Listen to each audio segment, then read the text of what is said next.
আজ কেন হইলে নীরব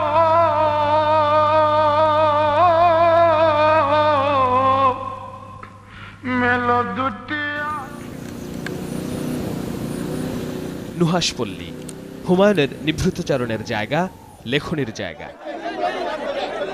শেষবার কফিনে যখন এখানে এলেন হুমায়ুন, তাকে বিদায় জানাতে হাজারো মানুষের ঢল, কিন্তু এলেন না প্রিয়তমা মা, যার জন্যই ক্যান্সার চিকিৎসার ফাঁকে দেশে এসেছিলেন হুমায়ুন। কেন? অসুস্থতা। খুব কষ্ট পাইছেন। আম্মা চাচ্ছিলেন না এখানে, আম্মা চাচ্ছিলেন বুদ্ধিজীবী বা যেখানে সবাই থাকে সেই রকম। গোরস্থান তো, আমার তো ধার্মিক মানুষ, গোরস্থানের মধ্যে নতুন কবর দেওয়া হয়। তবে এসেছিলেন ভাই ডক্টর জাফর ইকবাল, আহসান হাবিব, পুত্র নুহাশ, কন্যা শিলা, নোভা এবং অন্য সদস্যরা। আবার মুখোমুখি সাবেক দুই বান্ধবী শাওন আর শিলা। মুখ ফিরিয়ে নেন শিলা এবারও। নেবেই বা না কেন, ১.৫ যুগের বেশি সময় ধরে প্রিয় বাবাকে ছেড়ে থাকতে হয়েছে। এমনকি ক্যান্সার সংবাদ শোনার পরও কন্যা বাবার মুখদর্শন হয়নি। তাদের অভিযোগের তীরটা তো শাওনের দিকেই।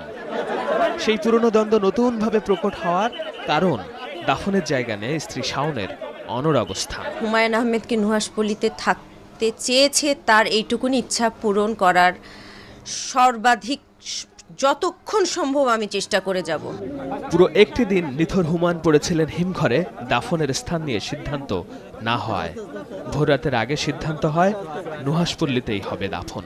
আমরা বোঝানোর চেষ্টা করেছিলাম, আমরা শেষ পর্যন্ত তাকে ঠিক বোঝাতে পারিনি আসলে। কিন্তু আমাদের আমার হুমায়ুন আহমেদের যে সন্তান যারা আছে, তারা কোনোভাবেই চাইছে না যে হুমায়ুন আহমেদের তার দেহটি যে বারডেমের যে একটা হিমঘরে যে পড়ে আছে, সেটা তাদের পক্ষে সহ্য করা সম্ভব না। মৃত হুমায়ুনকে কাছাকাছি রাখার সন্তানদের আকতি দ্বিতীয়বারের মতো গৌণ হয়ে যায় স্ত্রী শাওনের যুক্তি তর্কে আর আবেগের। আমরা যেভাবে পারিবারিকভাবে তার শেষ ইচ্ছা একমত হয়ে পূরণ করতে পেরেছি, আমরা সবাই যেন তার স্বপ্ন পূরণ করতে পারি। আপনারা সেই জন্য দোয়া করবেন। নুহাশপল্লী কখনো ছোট হবে না। পারলে নুহাশপল্লীকে আমি আরো বড় করব। আমার যদি ক্ষমতা থাকে, আমার সামর্থ্য যতখানি আছে, আমি নুহাশপল্লীকে আরো বড় করব। আমি তার স্বপ্ন পূরণ করার চেষ্টা করব। ঢাকা থেকে ৫৫ কিলোমিটার দূরে শালবনে নুহাশপল্লী।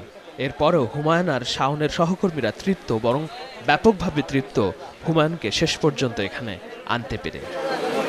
এমনই শ্রাবণ মেঘের দিনে অঝোর ধারায় চিরতরে ঘুমিয়ে গেলেন হুমায়ুন আহমেদ তার প্রিয় জায়গা নুহাশপল্লীর এই লিচু তলায়।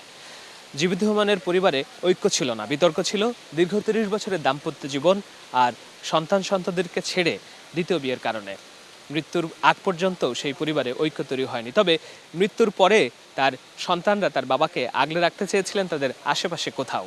সেটি না হয় সেই যে অনৈক্য আবারও দৃশ্যমান হলো এবং গোটা জাতি দেখলো, তা মেটাতে আগামী প্রজন্মের কাছে হুমায়ুনের পরিবার কিভাবে হাজির হবে সেটাই দেখার অপেক্ষায় নিশ্চয়ই অনেকেই। শাহেদ আলম, মাছরাঙা সংবাদ, নুহাশপল্লী।